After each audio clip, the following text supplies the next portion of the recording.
Today's the day. Pump truck should be here any minute. Conquer guys will be here any minute. And then a bunch of trucks are going to start showing up. We're going to start filling these ICFs full of some mud. Starting on that end, working ourselves all the way around to the sunroom on that end. Get this done, and then I can start backfilling behind the walls. And then I don't know if they're going to start the flat work on this floor, because as you can see, our plumbing is now roughed in, buried most of it, but some of it's still exposed. I'll have to work on the shovel, but yes, we're looking good. Progress is happening. Once the walls are up, we can start some measurements and things will start happening fast. So stay tuned. It's about to get lively here.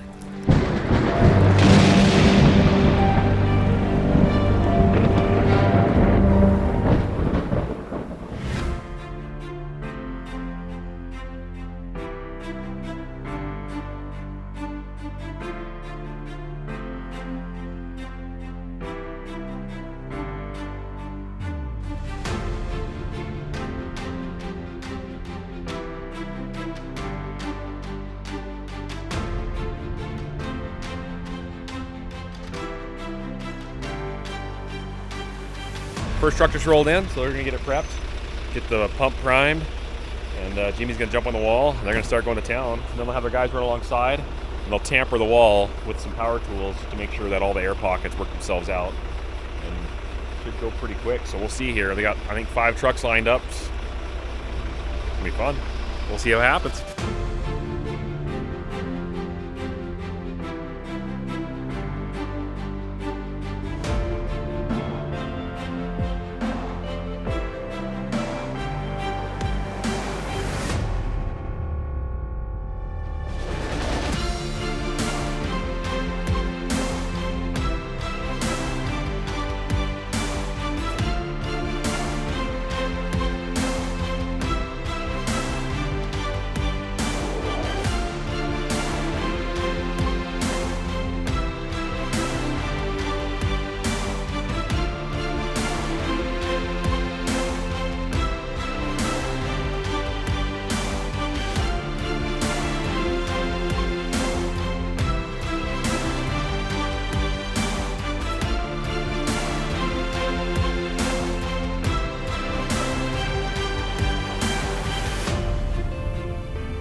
That's it.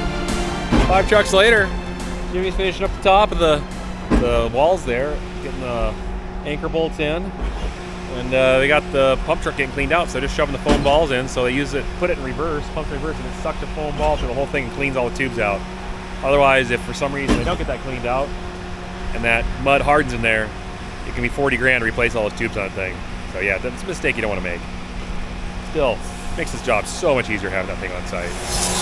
So how do you know when it's, what makes it suck it? Just when it gets enough, oh I see it's still sucking right now. Yeah. Oh yeah, okay. So all of a sudden it'll grab and it'll take off? Yeah.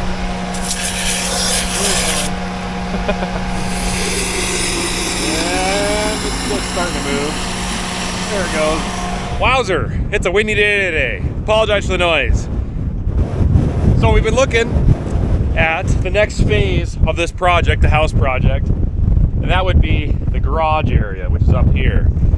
And one thing that was hard to determine, I could have did it if I probably would have had, you know, I don't know, the training to do it, but be to determine the height of the garage floor versus the height of my main floor upstairs.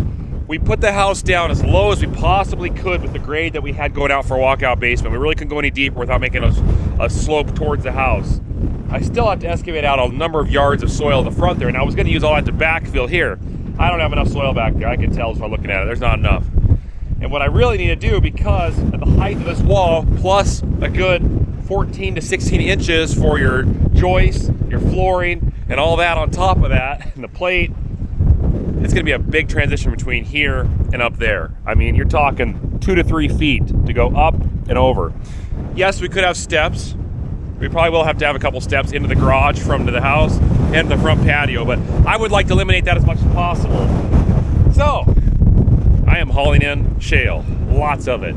We got the dump truck, the old International running. That thing's a beast. And I got the loader over at an old site at our homestead where it's just shale ground, absolutely garbage ground. It won't grow anything. That's this stuff, shale. It's just literally rock hard shale. Perfect for packing, great compaction. Doesn't need to grow anything. So let's put all that here where the garage is gonna go. And then when they're ready to start backfilling, we'll use that to backfill around the whole house. And that way it'll be great for drain tile. That'll be the material I need to get all the house built up, the garage built up, and then I can use the nice soil that's left to finish where I want to grow stuff. Make sense? Let's get to hauling.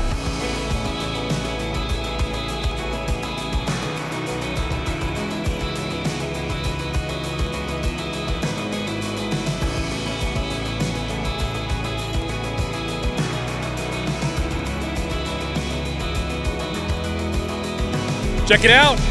That's a pile of dirt, or I should say shale. It's like a very shaley dirt. Great for compaction, great to be underneath a foundation. So we're gonna build up quite an area here. So I brought in quite a bit of shale. I'm not sure if I need more. Definitely got some backfilling to do on the house. We'll walk over there in a second. But so far, I think this will work. Beautiful day today. As you can see, the smoke has left us, which is awesome. Oh, it's nice actually seeing. See the Rocky Mountains down that way. Sweetgrass Hills are shining great over there. And if you look really far over that way, the guys are harvesting peas right now. They just got in some of our better peas, so there's a good chance I'm gonna have to be called on deck to help out. Right now they got Brad, the Wheelie Wagster, Scott, leg arms, and then Dad. But there's a good chance they'll need me too, so I'll stop doing this and jump over there. But it just all worked out the way the timing was that this was gonna happen during harvest. We were hoping this wouldn't happen during harvest.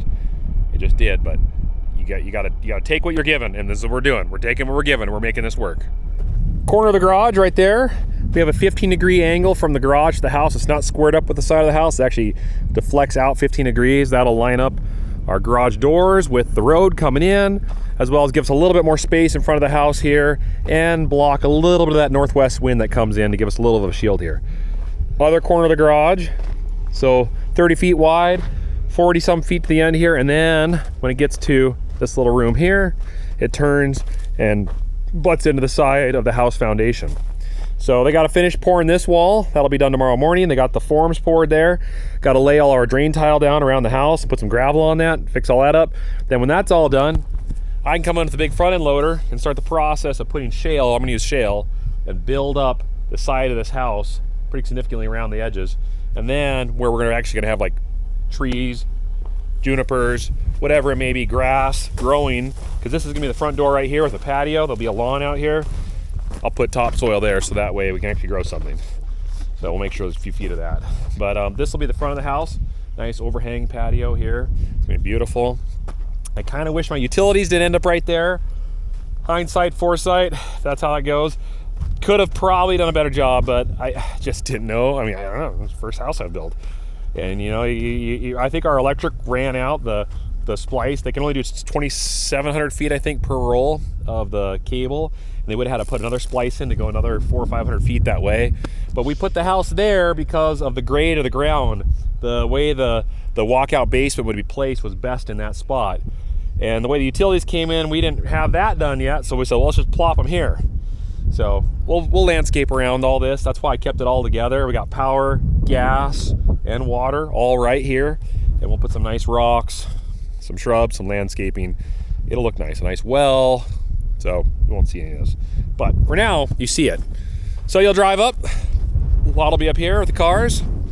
And then let's go take a look at the inside of the place. Definitely dug out too much down here when I did the walkout basement. I still got some excavating to do out here, but I gotta build this back up. Sewer's all in, as you guys have seen, so that's nice. They took all the bracketry off those ICFs because now it is poured and rock solid. So the walls are secured and not moving, ready for a tornado. So this will eventually be leveled here probably next week. They're gonna go through and start the process of putting foam down, put radiant floor tubing in, and then get ready to pour that. Rebar, all kinds of good stuff. Water lines come out right here for my cistern. Checked them, water flowed, so we're good. And once they finish working on that room, then we'll get to move on to the next step, which will be the garage. So yeah, things are happening. We're liking what we're seeing. And I see a lot of work ahead of us still, but it is so nice to see this finally come to be after years of planning. Years of planning. I just wish there was a really good harvest to go along with it out there, but you know what? It kind of helps keep our mind off farming when you're working on a house. Just don't look at the bills, because farming pays the bills for the house, right?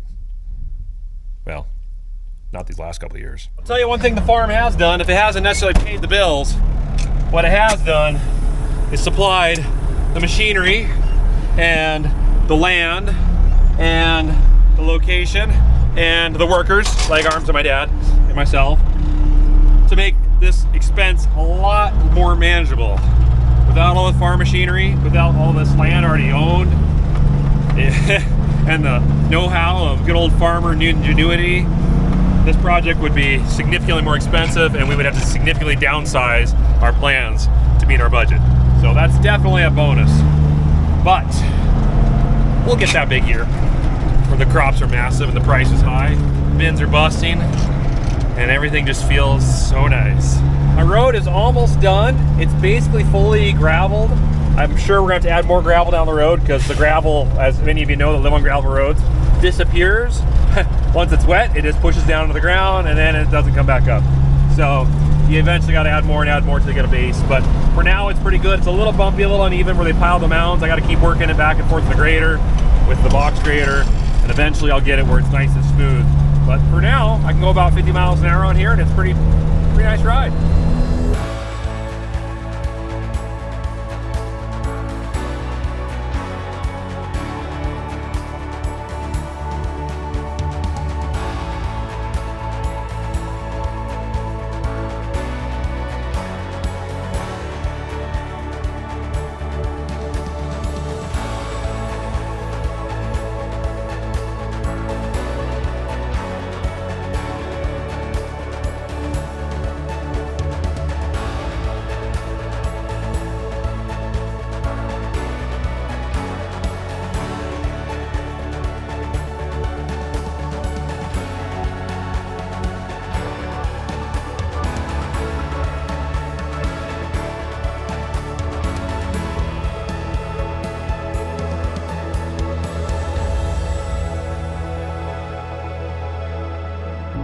My contractor is burying the drain tile and starting to backfill the foundation of the house. And I'm going to take the dump truck, get some shale, and help him work with that. So, it's going to be crazy. It's so fun. No joke, it actually is a lot of fun. It's just stressful and crazy. So, and I got builders just gave me a call too and said, hey, we're about ready to start building your house. Is the foundation ready? Not quite, it's really close. So I'm going to see about if I can get Jimmy to switch gears and start the flat work on the main house foundation. If he can get that done this week, then they can start, if the rim or the joist can get ordered in time, he can start, or they can come and start framing while he's working on the garage. Let's go.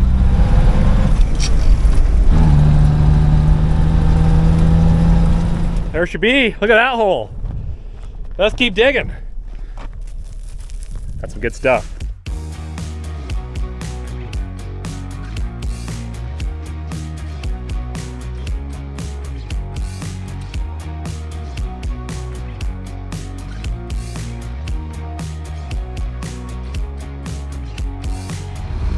Makes that thing look tiny, doesn't it? It'll hang tight for a bit. Let's take that truck and go dump it. I'd say I'm legal weight, aren't I? Yeah, that's got to be legal weight. Definitely no way any of that's going to spill out on the drive there. Nope. Is it full? Oh yeah, it's full on that side too. Okay, let's go.